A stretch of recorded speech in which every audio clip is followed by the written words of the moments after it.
एक गरीब मछुआरे का बेटा जो बचपन में अखबार बेचता था, वही लड़का आगे चलकर भारत का मिसाइल मैन बना और फिर देश के सर्वोच्च पद राष्ट्रपति पर पहुंचा।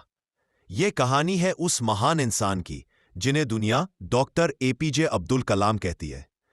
एपीजे अब्दुल कलाम एक ऐसा नाम जो मेहनत, सादगी और सपनों की ताकत का दूसरा नाम है।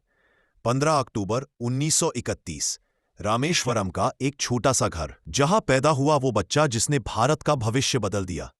अब्दुल कलाम 5 भाई बहनों में सबसे छोटे थे। घर की आर्थिक स्थिति बहुत कमजोर थी। पिता नाव चलाते थे और मां घर संभालती थीं। लेकिन हालात चाहे जितने कठिन हो, कलाम के सपने हमेशा बड़े थे।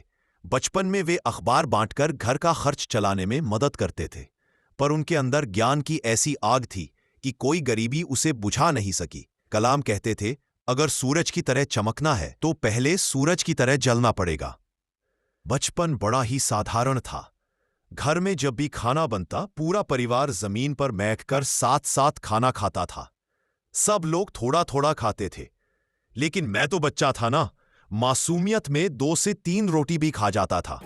मां कभी मना नहीं करती थी, बल्कि अपना हिस्सा भी मेरे सामने सरका देती थी। मां को बस मुझे खाते देखकर ही तृप्ति मिल जाती थी, पर असली दर्द तो मुझे तब समझ आया। एक दिन मेरे बड़े भाई ने धीरे से समझाया, इतना मत खाया कर, मां कई बार खुद भूखी रह जाती है।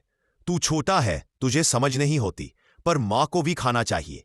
उस दिन पहली बार एहसास हुआ, मैं सच में छोटा था, पर मां के दिल की भूख उस समय समझ आया। कलाम को गणित और विज्ञान से बहुत प्रेम था। उन्होंने तिरुचिरापल्ली के सेंट जोसेफ कॉलेज से भौतिक विज्ञान किया और फिर मद्रास इंस्टीट्यूट ऑफ टेक्नोलॉजी में एरोनॉटिकल इंजीनियरिंग। MIT की फीस बहुत थी और उनकी बहन ने अपने गहने बेचकर उनके सपनों को पंख दिए, और वही पंख आगे चलकर भारत की रक्षा का आधार बने। साल 1960 में वे DRDO में भर्ती हुए। शुरुआत छोटे प्रोजेक्ट से हुई, होवरक्राफ्ट डिजाइन से। लेकिन कलाम तो उड़ान भरने वाले व्यक्ति थे। कुछ साल बाद वे इसरो पहुंचे, जहां उन्होंने भारत के पहले उपग्रह प्रक्षेपण वाहन SLV-3 का नेतृत्व किया। 1980 भारत का रोहिणी सैटेलाइट पहली बार सफलतापूर्वक अंतरिक्ष में पहुंचा और दुनिया ने हिंदुस्तान को स्पेस क्लब में शामिल कर लिया। इसके बाद कलाम ने अग्नि, पृथ्वी जैसी मिसाइलों पर काम किया और यहीं से उन्हें मिला नाम मिसाइल मैन ऑफ इंडिया। 1998 में पोखरण 2 परमाणु परीक्षण में भी उनकी अहम भूमिका थी। वो दिन भारत की ताकत का नया जन्मदिन था।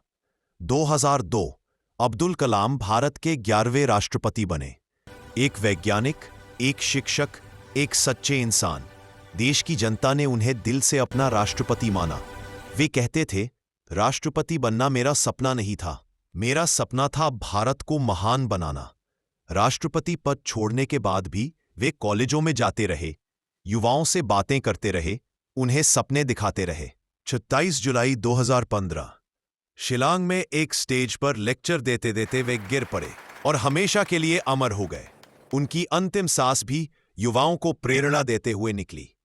आज कलाम सिर्फ एक नाम नहीं, एक सोच है, एक आइडिया है कि गरीबी, मजबूरी या हालात कुछ भी आपको रोक नहीं सकता, अगर आपकी मेहनत सच्ची है।